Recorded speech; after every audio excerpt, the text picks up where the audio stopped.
Biomarker testing is important prior to choosing therapy for non-small cell lung cancer.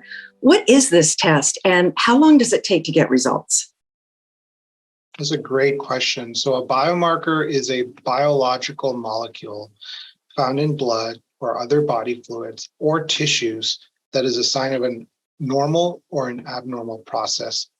Or let me reframe that as it represents having some kind of medical condition or disease. Now, it's a very broad definition. Basically, a biomarker can be used to see how well the body responds to a treatment for a disease or condition. And when we look at it from a genetic perspective, sometimes the term that you'll see is a molecular marker or a signature molecule. So these are terms that are sort of interchangeable with biomarkers, but the role of a biomarker is to help ascertain how well the body responds to a certain medical intervention, broadly speaking. Okay. What question should a patient ask their doctor about test results? So that's a very complicated question, and I will do my best to answer it succinctly.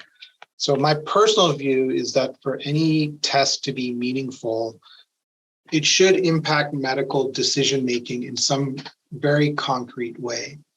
Specifically with biomarkers, the result should either be prognostic or predictive, and I'll define what those terms are. So a predictive biomarker is one that helps determine if a certain therapy will be effective. So I'm going to use lung cancer as an example. An EGFR mutation in non-small cell lung cancer allows a doctor to prescribe a EGFR targeted therapy called osimertinib. Therefore, in this example, the EGFR mutation is predictive. It opens the door for this targeted option that would otherwise not have been available if the patient did not have this EGFR mutation. A prognostic marker is a little different. This is the type of marker that helps categorize risk. So in the same example I used earlier, that patient may have an EGFR mutation. They can also have a different mutation called TP53. Now, this TP53 mutation doesn't influence therapy.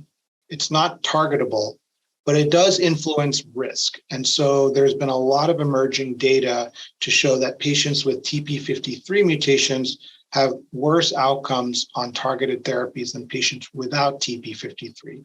And in that case, that mutation is what we call a prognostic biomarker.